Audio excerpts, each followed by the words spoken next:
नमस्कार दोस्तों, मैं प्रोफेसर गुड्डू कुमार बीटीटीसी वैशाली। आज हम लोग पढ़ेंगे डीएलईडी फर्स्ट ईयर गणित का शिक्षण शास्त्र यूनिट 4। ठीक है, यूनिट 4 और क्वेश्चन नंबर है आपका 8। शिक्षा में मापन के महत्व पर प्रकाश डालें, या इस क्वेश्चन को ऐसे भी कह सकते हैं कि शिक्षा में मापन के महत्व पर प्रकाश डालिए। ठीक है, अब इसका आंसर है शिक्षा सतत सुदेश और ज्ञातम प्रक्रिया है। शिक्षा का उद्देश्य बालक का सर्वांगीण विकास करना है। बालक की जन्मजात शक्तियों, व्यक्तित्व संबंधी विशेषताओं, शैक्षिक उद्देश्यों, विद्यालय व्यवस्था, पाठ्यक्रम, शिक्षण विधियों, अध्ययन शैली, परीक्षा प्रणाली आदि से संबंधित तथ्यों की जानकारी प्राप्त करना, संबंधित समस्याओं पर उचित निर्णय लेने और अनुसंधान के लिए मापन और मूल्यांकन का प्रयोग करना आवश्यक है। ठीक है, इस क्वेश्चन को फिर से एक बार रिपीट कर देते हैं। क्वेश्चन है शिक्षा में मापन के महत्व पर प्रकाश डालिए। एजुकेशन से रिलेटेड है, उसके इम्पोर्टेंस पर जिक्र करना है। ठीक है, तो आपको बता दिए कि शिक्षा में मापन के महत्व पर प्रकाश डालिए। आगे देखिए, मापन का अत्यंत महत्व है। हमारी सभ्यता का संपूर्ण विकास मापन पर निर्भर है। वर्ष, घंटे, मिनट, सेकंड और पल में समय का मापन होने से अंतर्राष्ट्रीय स्तर पर गतिविधियों का विवरण जाना जाता है। भौतिक शास्त्र ने प्रकाश की तीव्रता व विद्युत के परिमाण के मापन की विधि का विकास किया। मानव शरीर के तापक्रम, रक्तचाप, दिल की धड़कन, नाड़ी की गति आदि की मापन विधियां के विकास से चिकित्सा विज्ञान विकसित हुआ। ठीक है, अब नेक्स्ट पेज है आपका क्वेश्चन नंबर 8 का। सामाजिक विज्ञानों के अध्ययन में मापन का प्रयोग विस्तृत रूप में हो रहा है।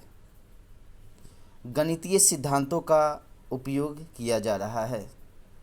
शिक्षा में मापन का उद्देश्य केवल मानवीय व्यवहार का पता लगाना ही नहीं है, वरना उसमें परिवर्तन करना भी है। मापन की सहायता से बालक के विकास को प्रभावित करने वाले कारकों का पता लगाना, उत्पन्न होने वाले अवरोधों को दूर करना तथा गुणों का विकास करना है, जिनसे उसका सर्वतोन्मुखी विकास हो सके। अब है आपका मापन का अर्थ एवं परिभाषा। मापन का अर्थ और परिभाषा देखिए। Meaning and definition of measurement. मापन एक निरपेक्ष शब्द है जिसकी व्याख्या सरल नहीं है। मापन प्रदत्तों का अंकों में वर्णन करता है। मापन द्वारा किसी वस्तु का शुद्ध एवं वस्तुनिष्ठ रूप में वर्णन किया जाता है।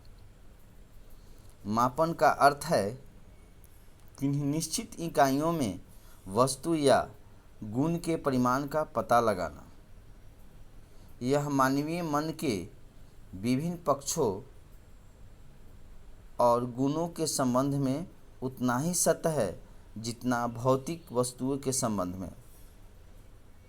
थॉर्नडाइक के अनुसार प्रत्येक वस्तु जो जरा भी सत्ता रखती है, किसी न किसी परिमाण में सत्ता रखती है, और किसी भी वस्तु जिसकी किसी परिमाण में सत्ता है या मापन के योग्य है।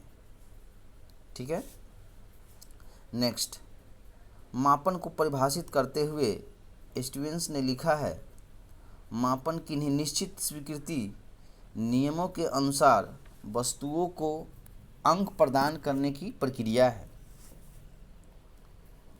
नेक्स्ट है आपका जीसी हेल्ड में स्टेडर के शब्दों में मापन को एक प्रक्रिया के रूप में परिभाषित किया जाता है जिसमें किसी व्यक्ति या पदार्थ में निहित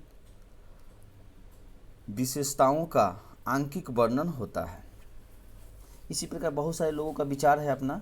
नेक्स्ट है कैम्पेबेल के अनुसार, नियम के अनुसार वस्तुओं या घटनाओं को अंकों या संख्याओं में व्यक्त करना मापन है। ठीक है।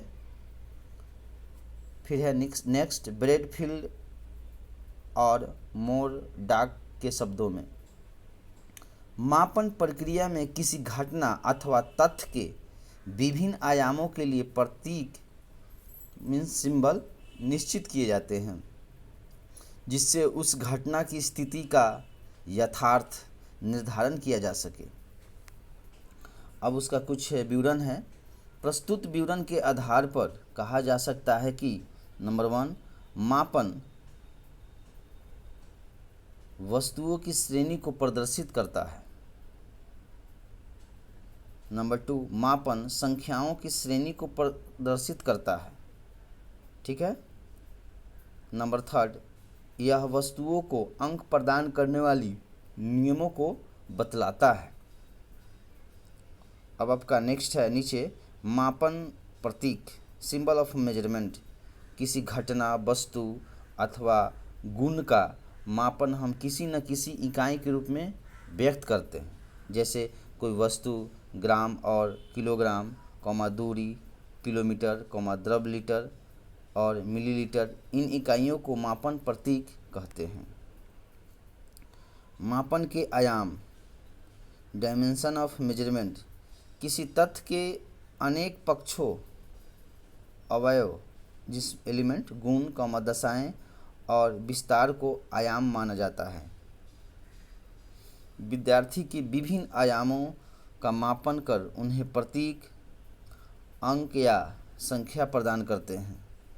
जैसे किसी विद्यार्थी की आयु, लंबाई, भार, स्कूल के विषय का ज्ञान, बुद्धिलब्धि आदि का मापन उसकी स्थिति की जानकारी प्राप्त करने के लिए करते हैं। ठीक है।